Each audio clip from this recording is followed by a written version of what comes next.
was in the early hours of a summer's morning nearly 70 years ago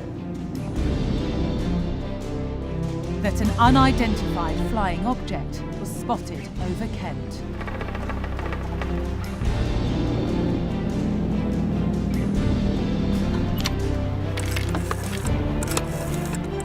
Diver, diver, diver. Northwest 101.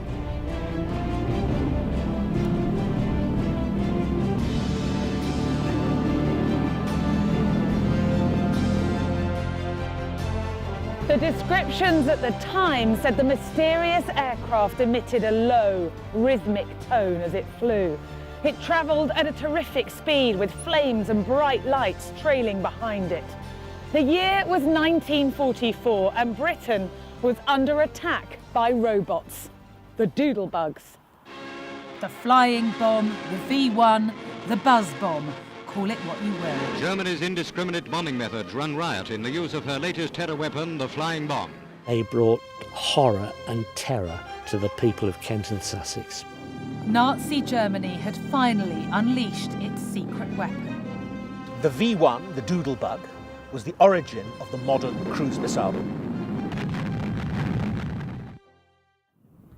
In the first week of June in 1944, Britain was euphoric.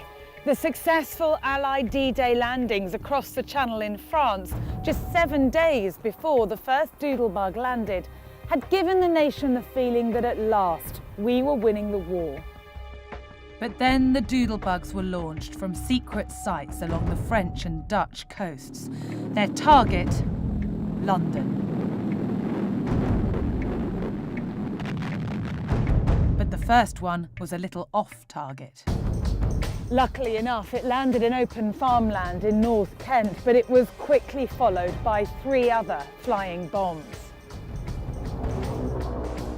One blew the doors off a pigsty in Sussex. Another landed in Platt in Kent.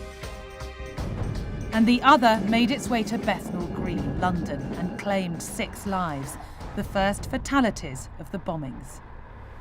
Well, at 0430 hours on the morning of the 13th of June, the first V1 flying bomb to strike London landed here in Bethnal Green. And this presaged a major offensive which, at its worst, was killing Londoners at the same rate as the worst Blitz of 1940 had done. The great legend of the V1s is that the fuel ran out and they came down. And it sounded like that. The thing was buzzing along with its pulse jet engine, and suddenly it would stop, and then the explosion would take place about 15 seconds later.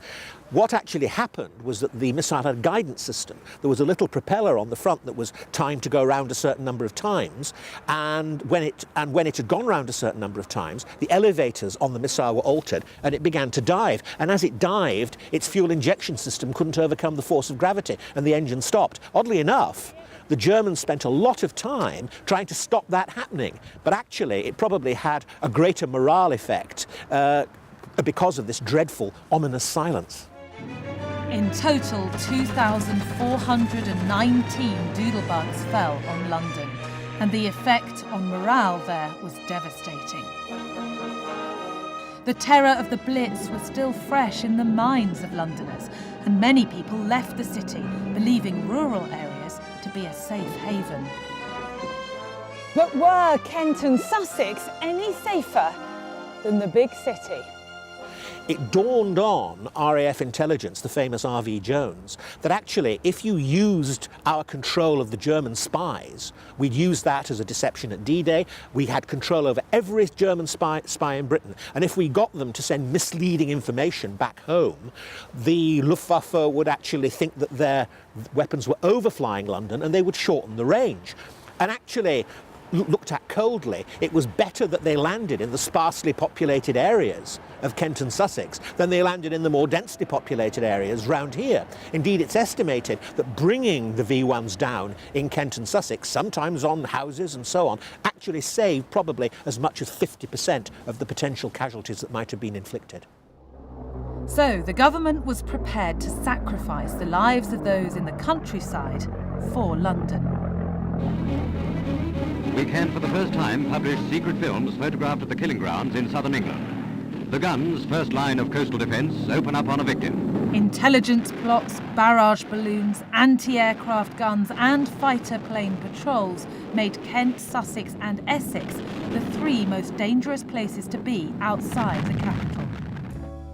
When one nursery school in London was hit during the night, the officials took no risks and moved the children into the Kent countryside. The children were moved to Weald House in Crockham Hill. On June the 30th, 1944, a doodlebug that had been flying overhead was shot down. It had hit a tree, been deflected, and it hit a London County Council children's home. Those children had just been evacuated from London, and 22 of them were killed, along with 8 staff. They were all under the age of 2.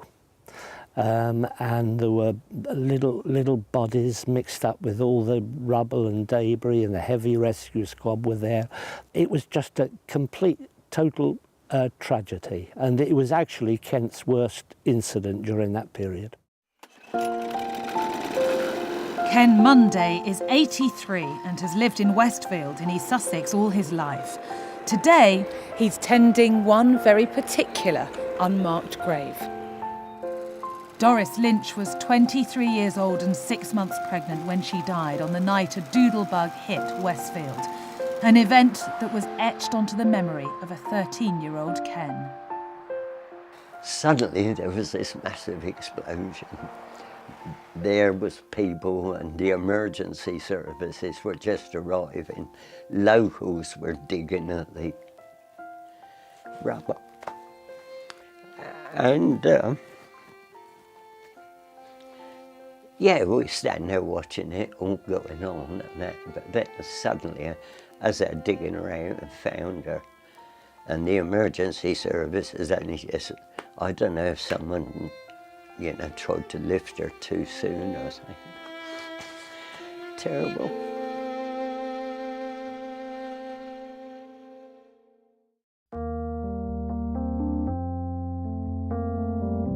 It wasn't just the doodlebugs that were at the forefront of technology.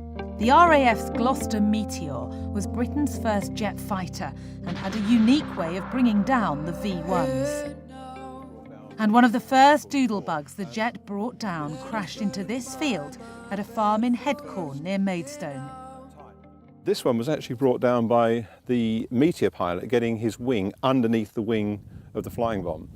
And the flying bomb was actually controlled by a gyroscope, so if you could unsettle that, you could make the thing crash. So he got his wing underneath and literally tipped the aircraft, the flying bomb over, causing it to crash. And this tree, this oak tree, remarkably has survived the blast, and it's survived the last 70 years. And if you look closely here, you can see the impact marks of the shrapnel from the exploding bomb.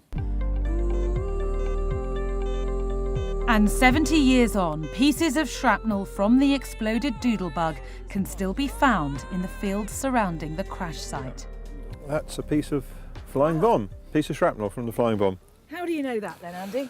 Well, that's absolutely completely typical of shrapnel. You can see the way it's distorted and bent. I mean, that's been blasted into that shape. So that's a piece of the flying bomb that came down here in the summer of '44. That's heavy. It is. Sharp edges, that could do some serious damage, just that bit on its own.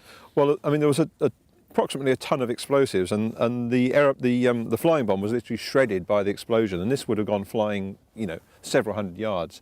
So this flying through the air was lethal. You've got to bear in mind it was jagged, it would have been white hot with the explosion. Pretty lethal things, really. The whole of southeast England really is littered with these things. On Friday, September the 8th, 1944, a rumour that Hitler had surrendered had reached London. People left work early, flags began to fly, Doodlebug summer was at an end, the Second World War was at an end. Or was it? At 6:43 p.m, a rocket crashed into Chiswick.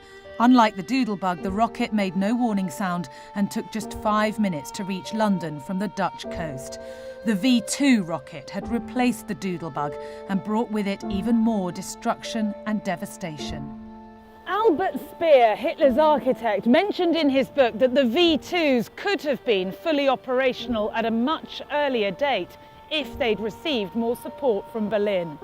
If that had happened, the outcome of the war might have been very different indeed.